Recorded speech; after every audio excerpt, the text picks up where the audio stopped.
Bismillahirrahmanirrahim. Assalamualaikum warahmatullahi wabarakatuh. Innal hamdalillah nahmaduhu wa nasta'inu wa nastaghfir wa na'udzu billahi min shururi anfusina wa sayyiati a'malina. Man yahdihillahu fala mudilla lahu wa may yudlil fala hadiya lahu. Asyhadu an la ilaha illallah wahdahu la syarika lahu. Syahadata sidqin wa haqq, syahadatan la raiba fiha wa la syak. Qala Allah Ta'ala fil Qur'anil Karim, a'udzu billahi minasyaitonir rajim. Ya ayyuhalladzina amanu taqullaha haqqa tuqatih wa la tamutunna illa wa antum muslimun. Allahumma shalli ala sayyidina Muhammadin wa ala alihi wa sahbihi wa sallim tasliman katsiran, amma ba'd. Subhanahu wa ta'ala, sampai saat ini kita masih mendapatkan karunia yang luar biasa. Kita masih membersamai saat-saat yang amat penting dalam proses kita untuk meraih berbagai macam kebaikan-kebaikan Ramadan, sampai nanti pada puncaknya kita mendapatkan karunia la'allakum tattaqun. Mudah-mudahan kita mampu bertahan, mampu memperkuat komitmen diri untuk terus mengoptimalkan agenda-agenda Ramadan kita pada saat-saat sekarang ini. Saudara-saudara yang saya muliakan, pada saat-saat yang sangat penting seperti ini, kita tengah berada di tengah-tengah Ramadan dan akan memasuki saat-saat yang sangat penting, yaitu 10 yang akhir Ramadan. Maka kita paham bahwa ada banyak hal-hal yang luar biasa yang terjadi di Ramadan, di akhir-akhir seperti ini. Ya, ada kejadian nuzul Quran, ada kejadian dalam sirah penaklukan Mekah dan seterusnya. Tentu, saudara yang saya muliakan, ini memberikan satu isyarat pada kita bahwa sebenarnya Ramadan itu adalah penuh dengan kesungguh-sungguhan, kerja keras, optimalisasi dari berbagai macam kemampuan kita untuk meraih sebanyak mungkin kebaikan-kebaikannya gitu. Nah, pada kesempatan kajian yang singkat ini, saya ingin menyampaikan, menyegarkan kembali, merefresh kembali pemahaman kita tentang keutamaan sedekah. Ya. Kenapa? Karena inilah salah satu agenda Ramadan yang harus kita gairahkan, yang harus kita tularkan semangatnya ke hampir semua lini masyarakat, ya, di bulan-bulan semacam ini gitu. Yaitu amal-amal harta kita, sedekah, infak atau zakat dan seterusnya gitu. Nah, salah satu yang saya muliakan, saya akan memulai cerita atau pembahasan tentang sedekah, infak atau zakat ini dengan mengutip sejenak kisah dari salah seorang sahabat yang bernama Bashir Al-Khasasiyah. Sahabat Bashir Al-Khasasiyah. Ketika beliau datang pada Rasulullah untuk berbaiat dan sekaligus untuk menyatakan keislamannya, dalam hadis yang disampaikan oleh Imam Ahmad sekaligus menjadi pemeluk Islam, ya, adalah pertama, kau harus bersyahadat, ya, bersyahadat, kemudian sholat, kemudian zakat, kemudian haji, kemudian berjihad. Nah, jangan salah kan, semua syarat-syarat yang disampaikan Rasulullah ini kemudian direnungkan oleh sahabat Bashir ini gitu, ya. Lalu kemudian beliau menyatakan, ya Rasulullah, semua syarat yang kau tajukan yang tadi saya terima semuanya, kecuali 2, kata Bashir. Jadi 2 ini yang nggak saya mampu. Ya, kalau syahadat insya Allah siap, sholat juga saya siap, haji juga saya siap gitu. Ya, tapi yang 2 ini itu nggak saya siap gitu. Apa itu? Zakat dan jihad. Teman sekalian, ini pengakuan polos dari seorang sahabat, ya, Bashir Al-Khasasiyah. bahwa dia tidak mampu untuk melakukan apa yang disebut dengan sedekah itu atau zakat atau infak, termasuk juga jihad. Dia nggak siap gitu. Ya, alasannya sangat sederhana gitu. Dia bilang, ya Rasulullah, saya ini nggak punya harta banyak. Ya, jadi kalau saya harus zakat juga, harus infak juga, bagaimana itu? Ya, jadi saya ini nggak punya harta banyak, miskin saya ini gitu. Kemudian yang kedua, saya ini termasuk orang yang kecenderungannya penakut lah, kira-kira begitu. Nanti kalau ditakdirkan ada jihad, ada berperang misalnya, tiba-tiba saya lari dari peperangan, nah bagaimana itu? Nah karena itu untuk dua ini saya nggak mampu ya Rasulullah SAW. Nah, masalah yang saya muliakan, bagaimana sih kepada Rasulullah dengan pernyataan Basir yang ternyata tidak sanggup untuk melakukan sedekah atau infak atau zakat ini, termasuk juga jihad. Dengan tegas Rasulullah menyatakan, wahai Basir, qala, kata Rasulullah, ya, fala jihada wala sadaqata falima tadkhul jannah. Dengan tersenyum Rasulullah menyatakan, wahai Basir, kalau kamu tidak sanggup jihad, tidak mau sedekah, falima tadkhulul jannah, lalu dengan cara apa engkau masuk surga? Jihad tidak mau,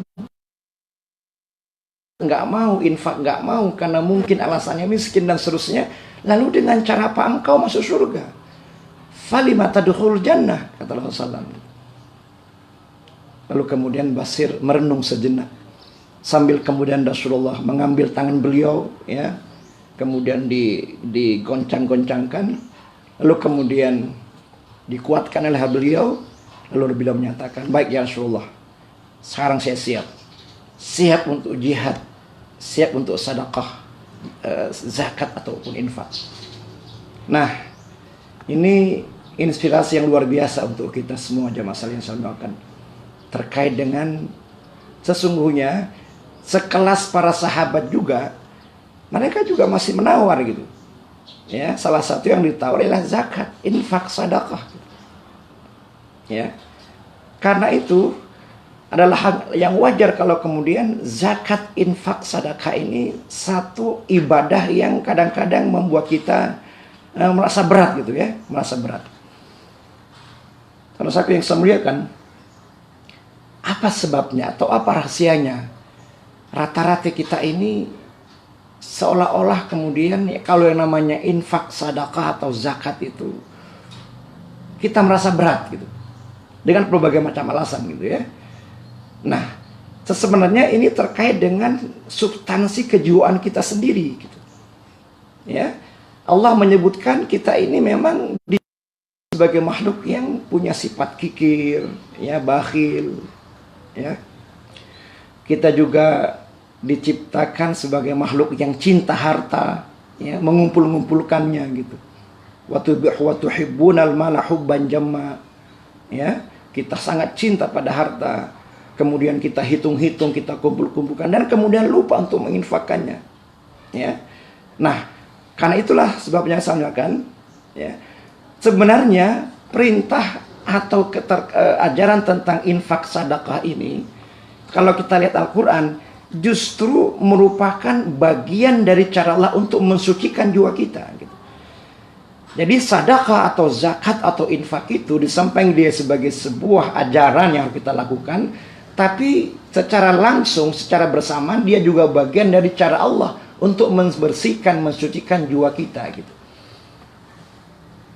Coba kita perhatikan misalnya di surah At-Taubah ayat 103. Ya, Allah nyatakan, a'udzubillahi minasyaitonirrajim, khudh min amwalihim sadaqatan tutahhiruhum wa tuzakkihum biha.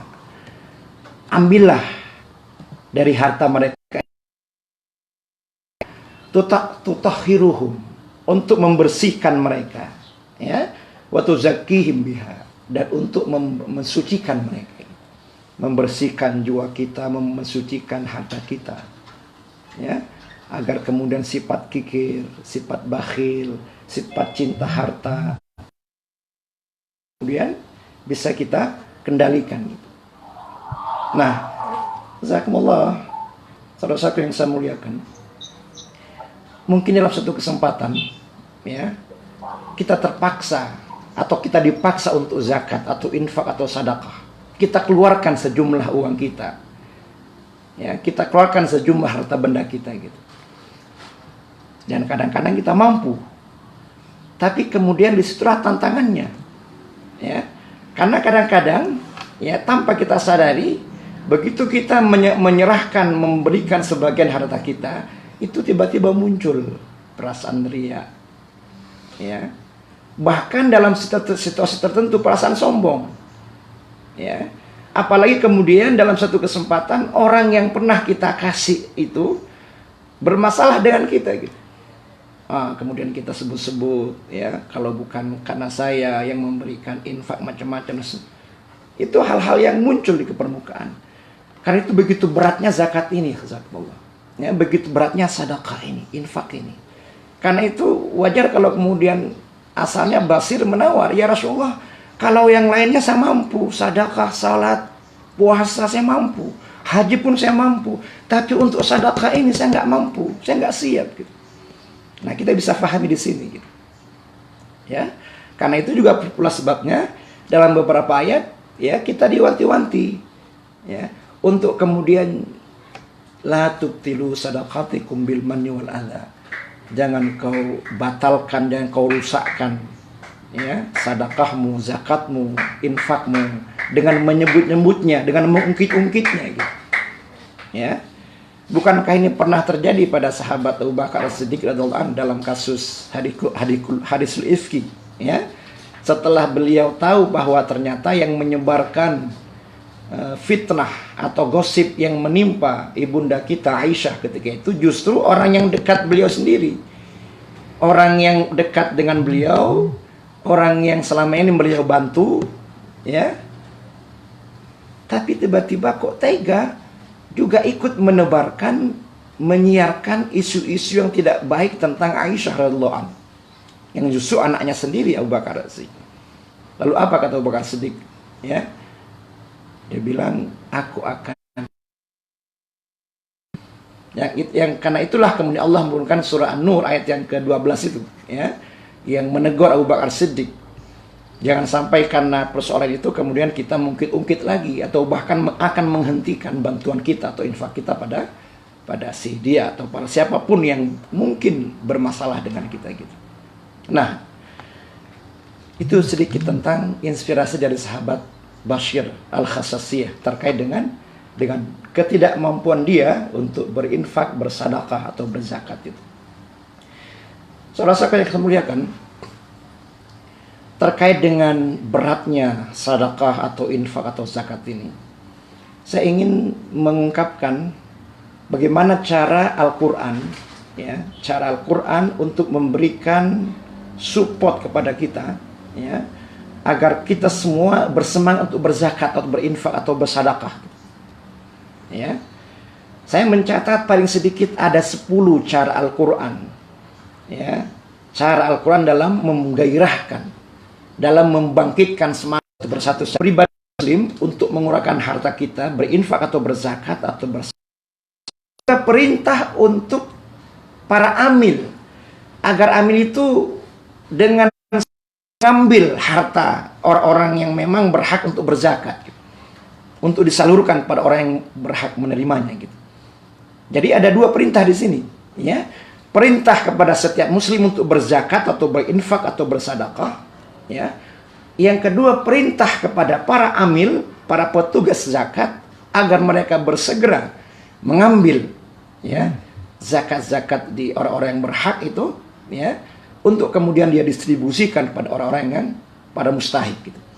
Misalnya secara saya ingin kutip misalnya salah satu ayat di surah Al-Baqarah, ya, 195. Wa anfiqu fi sabilillahi wa la tulqu bi aydikum ilat tahluka. Wa anfiqu, ya, berinfaklah kalian, bersedekahlah kalian, berzakatlah kalian, ya, di jalan Allah Subhanahu wa taala. Wa la tulqu bi aydikum ilat tahluka. Jangan kalian membinasakan diri kalian sendiri gitu. Jadi kesempatan orang atau jangan sampai orang terjatuh pada kebinasaan. Jadi kalau kita enggan berzakat, itu artinya kemungkinan besar kita akan terjatuh pada kebinasaan gitu. Nah, kemudian di surah At-Taubah yang saya sebutkan tadi, At-Taubah 103, itu perintah khusus kepada para amil, para petugas zakat. Khudh min amwalihim. Wahai para amil, wahai para petugas zakat, ambillah ya dari harta mereka itu sebagai zakat mereka, sebagai sedekah mereka gitu. Ya. Agar dengan itu jiwa mereka akan bersih, harta mereka akan suci. Itu perintah gitu.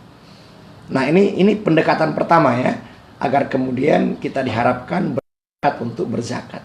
Jadi Al-Qur'an menggunakan pendekatan perintah langsung gitu. Nah, itu yang pertama ya. Kemudian yang kedua,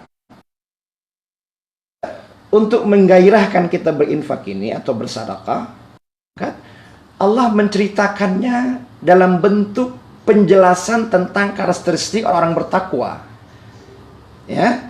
Jadi zakat atau infak atau sedekah ini ya diceritakan sebagai bagian yang tidak terlepaskan dari karakter orang bertakwa. Di surah Al-Imran ayat 134 misalnya, Allah menyebutkan wasari'u ila magfiratin mir rabbikum wa jannat arduhas samawati wal ardu uiddat lil muttaqin. Kita diminta untuk bersegera pada ampunan Allah Subhanahu wa taala, untuk bersegera masuk surga gitu. Ya. Dan itu hanya dikhususkan bagi orang yang bertakwa. Ya. Lalu kemudian Allah jelaskan siapa mereka yang bertakwa itu. Ya, lalu disebutkan alladzina yunfiquna fis sarai wad dharra. Jadi karakter orang yang bertakwa itu adalah orang-orang yang menginfakkan hartanya gitu. Baik dalam keadaan dia lapang atau dalam keadaan dia susah.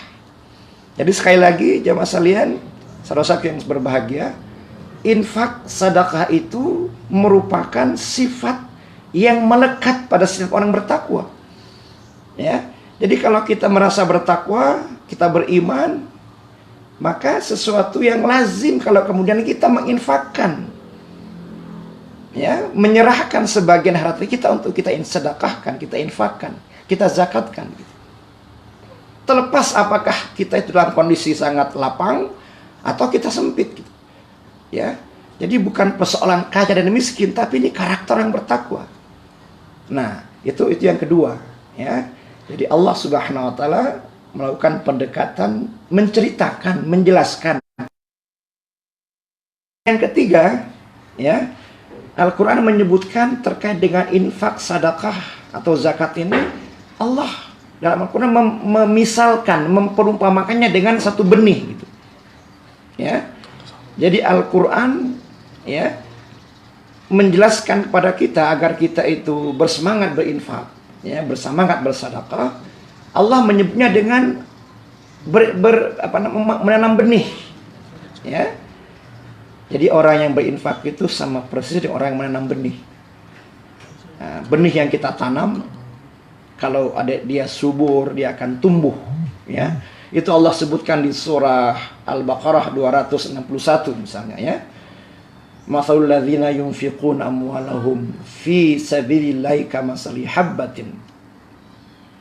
Ya, perumpamaan orang-orang yang membelanjakan, menginfakkan, mensedekahkan hartanya di jalan Allah seperti orang yang menanam benih, satu benih. Ambatat sab'ar sanabila fi kulli sumlatin mi'atu habbah. Satu benih yang kau tanam, kata Allah, maka di setiap benih itu akan tumbuh 7. Ya, di setiap cabang yang 7 itu akan tumbuh 100 gitu. Dan Allah menyatakan wallahu yudhaifu liman syaya. Allah akan melipat gandakannya lagi. Nah, jadi begitu salah satu cara Al-Qur'an untuk memberikan kita gairah, ya, semangat untuk berinfak atau bersedekah gitu. Nah, itu yang ketiga. Ya. Kemudian yang keempat, jamaah saudara-saudara yang saya muliakan, ini yang menarik juga, ya. Allah Subhanahu wa taala Al-Qur'an dalam menggairahkan kita untuk berinfak, bersedekah, ya, zakat, Allah menyebutnya dengan istilah qardun hasanan, pinjaman. Jadi ternyata kalau kita berinfak, kalau kita bersedekah, itu seperti Allah nyatakan kita telah meminjamkan kepada Allah dengan pinjaman yang baik. Ini luar biasa gitu. Ya. Kalau kita merenung ya, logika pinjam meminjam. Kalau kita misalnya meminjamkan harta kita pada si A, pada si B, maka itu artinya kapanpun saatnya kita untuk ngambil uang yang kita pinjamkan itu hal yang biasa saja gitu. Tergantung kita. Ya. Kita pinjamkan pada si B harta kita, lalu kemudian disepakati harus dikembalikan waktu tertentu, lalu kemudian karena sudah sampai waktunya kita ambil, kita minta kembali, itu hal yang biasa dalam hutang piutang gitu. Pinjam meminjam gitu. Nah, logika itulah yang Allah pakai. Maka begitu Allah akan mengembalikannya dengan mengembalikan fayudha'ifahu lahu adha'afan katsira. Allah akan melipat gandakannya ya, dengan berlipat-lipat, katsira. Ya. Wallahu yaqbitu wa yabis. Allah yang menahan rezeki seorang. Allah juga akan melepaskan rezeki orang. Wa ilaihi turja'un. Dan hanya kepada Allah kita kembali gitu. Jadi kalau kita merenung ayat ini luar biasa gitu. Wah, ternyata infak yang kita berikan itu Allah samakan dengan kita meminjamkan pada Allah. Kalau kita sewaktu-waktu bisa akan meminta kembali pada Allah, itu hak kita dan Allah wajib mengembalikan. Dan begitu Allah mengembalikan pada kita, ternyata Allah akan mengembalikannya dengan pengembalian yang terbanyak. Fayudha'ifahu lahu adha'afan katsira. Allah akan mengembalikan dengan kali lipat dan banyak sekali gitu. Lalu Allah nyatakan Allah lah yang berhak menahan dan melepaskan rezeki seorang. Kalau Allah menahan rezekinya, nggak ada yang bisa berbuat apa-apa. Kalau Allah juga sudah melepaskan rezekinya itu, Allah juga nggak ada yang bisa menolak gitu. Ya. Nah, itulah logika pinjam meminjam, dan kita sedang meminjamkan Allah kalau kita sedang berinfak. Nah, itu yang keempat. Nah, kemudian yang lain, jazakumullah, ini mungkin yang sering sudah disampaikan ya, dalam rangka memberikan penguatan pada kita ya untuk gemar berinfak, bersedekah. Maka dalam hadis Rasulullah, dalam hadis Imam Bukhari disebutkan malaikat yang dua-duanya berdoa untuk orang yang berinfak, bersedekah, dan orang yang tidak berinfak dan bersedekah. Malaikat yang satu mendoakan orang yang berinfak, bersedekah setiap pagi. Apa doanya? Allahumma a'ti mumfiqan khalafan. Ya Allah, berikanlah ganti yang terbaik pada si A yang telah berinfak pada hari ini, pada pagi ini. Allahumma, ya Allah, a'ti munfiqan khalafan. Ya Allah, berikan ganti lagi infak yang dia kasih itu, bahkan tambah ya Allah. Nah, ini malaikat yang berdoa untuk orang yang berinfak pada setiap pagi gitu. Nah, bagaimana dengan orang yang nggak berinfak setiap paginya atau setiap harinya? Ada juga ternyata malaikat yang mendoakan. Kata malaikat, Allahumma, ya Allah, a'ti, berikanlah dia, tahanlah dia, apa yang ditahan, mumsikan talafan. Ya Allah, tahan hartanya itu, rusakkan dia, hancurkan hartanya itu. Saudara-saudara saya muliakan, kita bisa bayangkan kalau doa seorang malaikat, dua malaikat, tentu luar biasa gitu. Karena yang memahami seperti apa mujarabnya doa para malaikat, tentu kita akan bersama untuk berinfak dan bersedekah. Nah, itu yang kelima ya. Nah, yang keenam, cara Allah untuk menggairahkan, menggemarkan kita berinfak ialah Allah Subhanahu wa taala ya menceritakan dalam Al-Qur'an penyesalan orang yang sudah meninggal. Ya. Jadi Allah menceritakan dalam Al-Qur'an penyesalan, salah satu penyesalan orang-orang yang sudah meninggal. Dan salah satu penyesalannya itulah terkait dengan infak. Ya. Kalau kita baca di surah Al-Munafiqun ayat yang ke-10, itu Allah menggambarkan, menceritakan tentang orang yang menyesal Ya, menyesal dia ketika sudah meninggal dunia. Dan penyesalnya apa? Ya Allah, kalau Engkau berikan aku kesempatan untuk kembali lagi di dunia, hidup lagi, Engkau berikan sedikit saja nyawa saya, Kau kembalikan lagi raga saya, lalu kemudian saya hidup kembali di dunia, maka pertama kali yang saya lakukan adalah berinfak, bersedekah. Masya Allah, luar biasa jamaah Allah. Ya, Allah sampai menceritakan ya kejadian yang luar biasa. Ada penyesalan orang-orang yang sudah meninggal yang mendului kita. Ya, ternyata penyesalannya adalah kalau sangat ingin dikembalikan, dan kalau itu terjadi, amal yang akan dia lakukan adalah berinfak, dan berinfak. Luar biasa. Ya, mudah-mudahan kita termasuk orang yang kemudian bersemangat untuk berinfak atau bersedekah. Itu yang keenam, ya. Kemudian yang ketujuh, yang masalah yang saya muliakan, ya, Allah dalam rangka memberikan kegairahan agar kita berinfak, bersedekah, ya, ialah dengan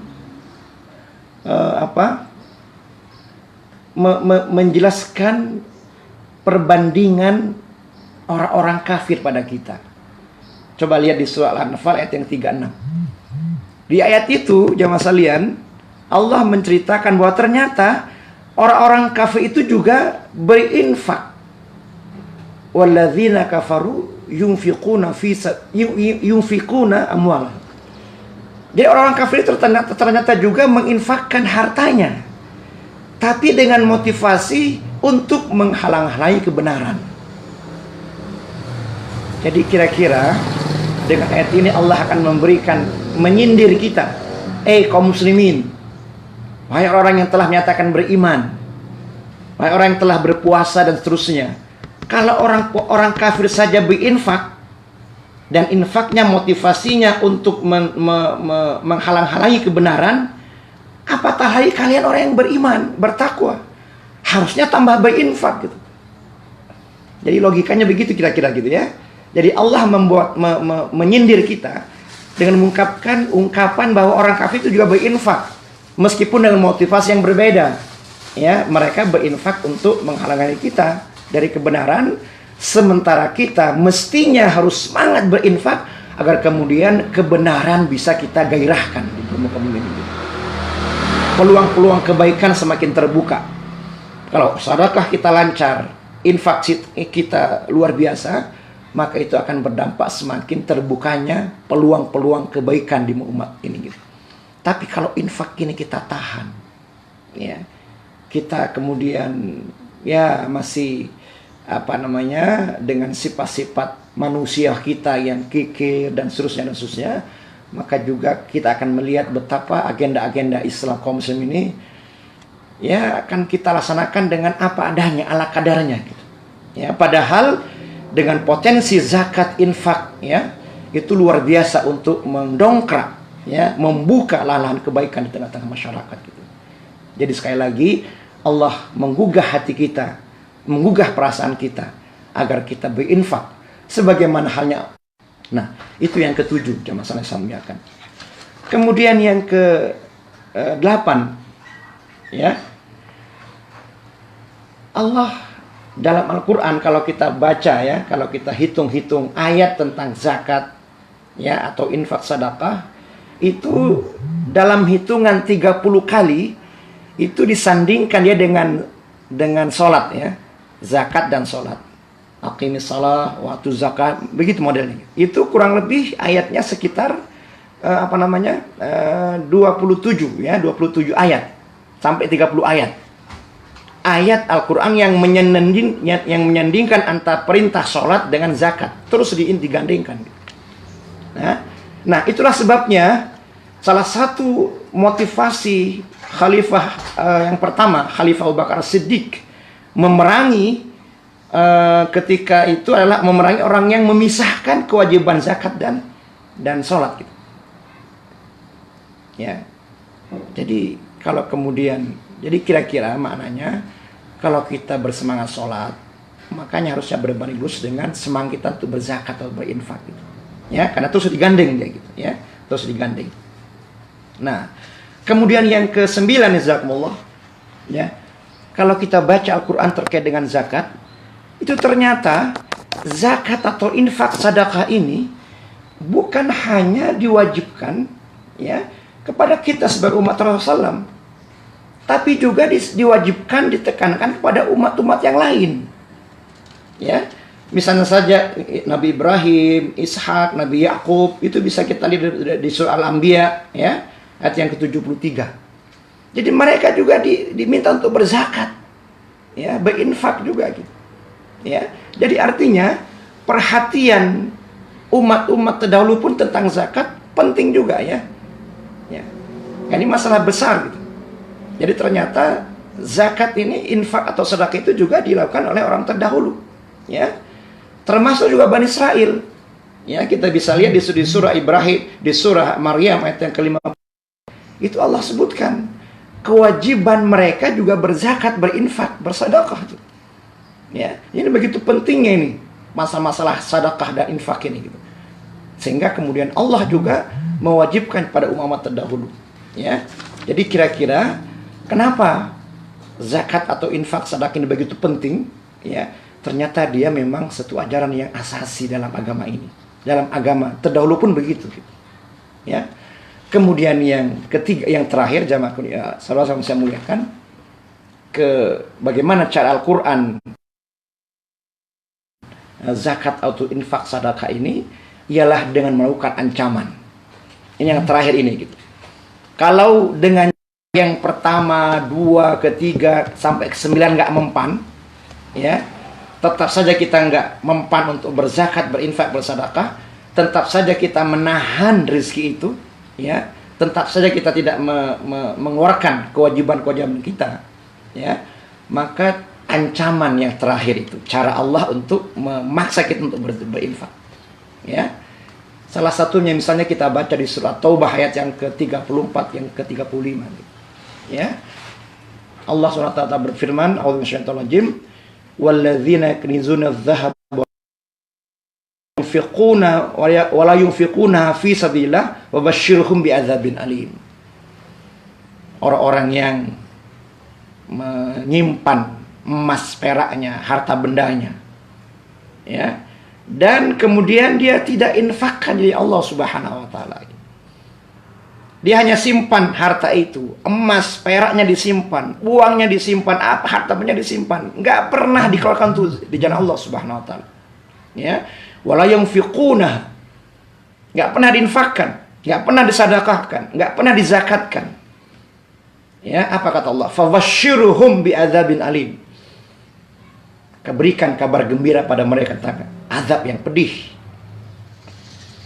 Dalam ayat yang lain disebutkan akan dijadikan bahan untuk menyetrika punggung kita gitu, menyetrika dahi kita gitu, tulang belulang kita gitu. Ya, kita akan dibakar dengan harta kita itu. Ya. Kemudian dalam beberapa hadis juga disebutkan ancaman Rasulullah SAW. Ya, salah satunya misalnya di surah di ayat di hadis Imam Bukhari disebutkan nanti di akhirat, ya, ada orang yang kemudian didatangi oleh ular yang besar. Ya, yang kepalanya 2 ular itu besar gitu. Lalu kemudian kepala ular yang besar yang dia 2 itu kemudian mematok wajah dan tubuh orang itu gitu. Lalu kemudian ular itu sambil mematok, sambil berteriak, inilah hartamu yang dulu kamu simpan. Jadi kemudian diancam dengan begini, jamaah sekalian. Nauzubillahi min dzalik. Mudah-mudahan di Ramadan kali ini ada kegairahan kembali untuk berinfak, bersedekah, ya. Karena ini momentum yang sangat baik gitu. Nah, saudara-saudaraku yang saya muliakan, kalau kita bicara tentang sedekah atau infak atau zakat, sedikit ayat-ayat Al-Quran, ya, itu pangkal masalahnya itu kan pangkal persoalannya ialah di sedekah gitu, ya. Jadi sedekah ini itu merupakan apa saja yang kita keluarkan, ya, untuk kemudian dalam rangka kebaikan, ya, dan dalam rangka untuk membuktikan kebenaran, kejujuran iman dan takwa kita, itulah sedekah. Ya. Jadi apa-apa yang kita keluarkan, baik dalam bentuk materi atau non materi, itu disebut sedekah dia. Ya. Karena itu dalam beberapa ayat misalnya, itu Allah menyebutkan sedekah itu sedekah itu dalam Al-Quran juga disebutkan dengan infak. Ya, Al-Baqarah 263 misalnya. Itu sedekah itu diartikan dengan atau dipakai dengan istilah sedekah atau infak, ya. Nah, kemudian sedekah juga disebut dengan, ya. Ada juga sedekah disebut dengan mahar atau apa namanya? Atau mas kawin. Ya. Bahkan sedekah itu juga disebutkan dengan ihsan, semua bentuk kebaikan-kebaikan yang kita kerjakan. Ya. Bahkan dalam banyak hadis, sedekah itu juga bermakna senyum. Ya. Jadi kalau kita memberikan senyum kita yang manis, yang baik pada saudara kita, itu sedekah. Ya. Bahkan kalau kita kemudian bertasbih, ya, bertahmid, bertahlil, itu juga bagian dari sedekah.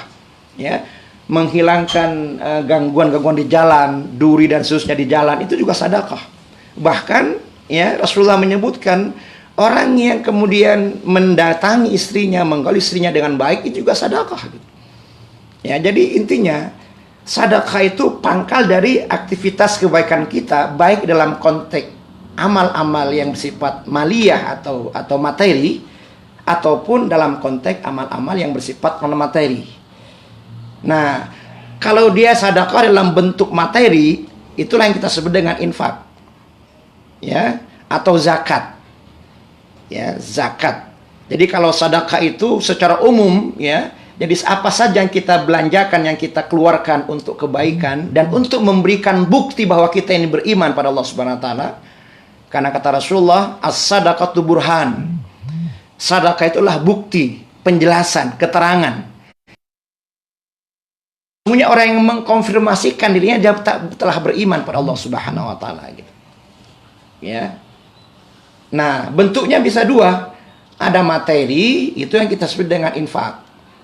Ya, atau yang kita sebut dengan yang kita sebut dengan zakat. Nah, kalau kita bicara tentang zakat, itu pembahasannya beda lagi, karena nanti itu zakat adalah harta yang kita keluarkan dalam jumlah tertentu, waktu tertentu. Ya. Nah, jadi intinya apa sedekah itu? Sedekah itu adalah setiap apapun yang kita keluarkan, ya, untuk kebaikan, baik untuk kita sendiri atau orang lain, dalam rangka membuktikan iman kita pada Allah, itulah sedekah. Bisa dalam bentuk harta benda, namanya infak, ya, atau zakat, atau mahar, atau dalam bentuk non materi, apa itu senyum kita, ya, tasbih yang kita sampaikan, yang kita ucapkan, takbir yang kita baca, yang kita kumandangkan, semua amal-amal soleh yang kita kerjakan itulah sedekah semuanya, gitu. Ya. Kita memberitahu pada orang amar ma'ruf nahi munkar, itu juga sedekah. Nah, kalau begitu sebenarnya tidak ada alasan buat kita untuk tidak bersedekah, siapapun kita, gitu. Ya, kalau kita punya harta yang cukup, ya dengan harta kita. Ya, kalau tidak, sebagaimana pernah para sahabat orang-orang miskin di zaman Rasulullah protes pada Rasulullah, itu kan ada yang datang, yang biasanya kita sebut dengan istilah para ahli sufah, itu kan para sahabat yang tinggal di masjid, itu samping masjid, yang rata-rata mereka kelas menengah ke bawah, ya, yang nggak punya harta banyak. Itu mereka datang pada Rasulullah, ya Rasulullah, orang kaya itu enak, dia bilang.